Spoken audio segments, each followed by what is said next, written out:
Double R.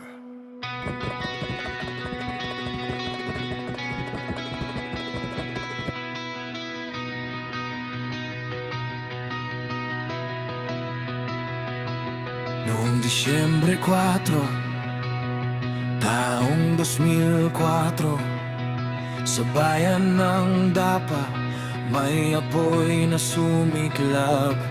Pangarap ng ilan, kapatiran ay buuin. Isang bagong kabanata sa dugo'y sinulat. May isang lalaking matagal nang nangangarap maging Triskelion sa Cebu ng sumiklab.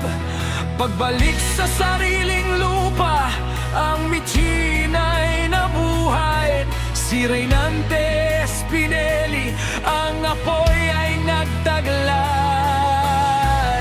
Kasamang mga kapatid, handang lumaban. Sa prinsipyo't dangal, walang urungan. Kami ang Triskelion de Dapa, tinig ng bayan. Sa Taog Amafi, kapatirang walang iwanan. Supreme Fraternity, lakas ay tunay. Sa hirap at ginhawa, kapatid habang buhay.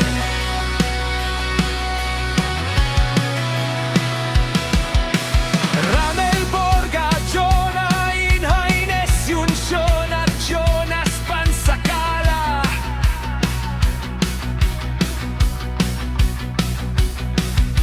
Hindi nagaksaya, mga papel ay inihain.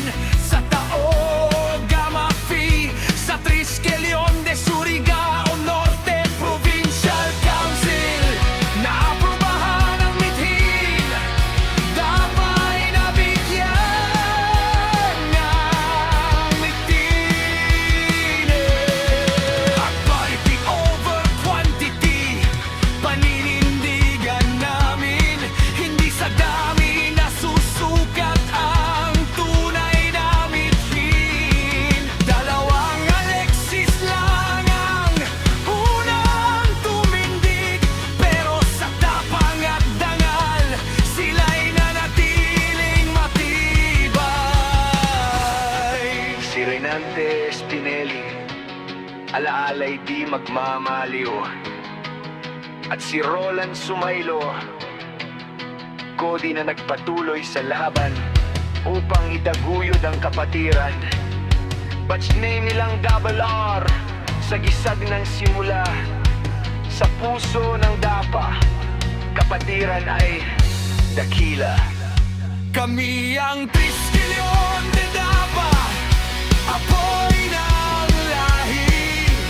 Taog Amafi, kapatiran ay di mapapawi.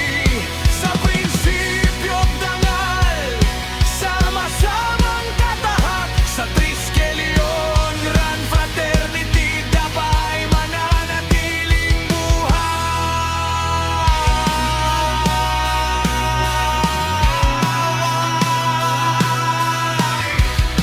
Double R, simula ng alamat. Sa Dapa, Surigao del Norte, sa isla ng Siargao, ang kapatiran ay ganap.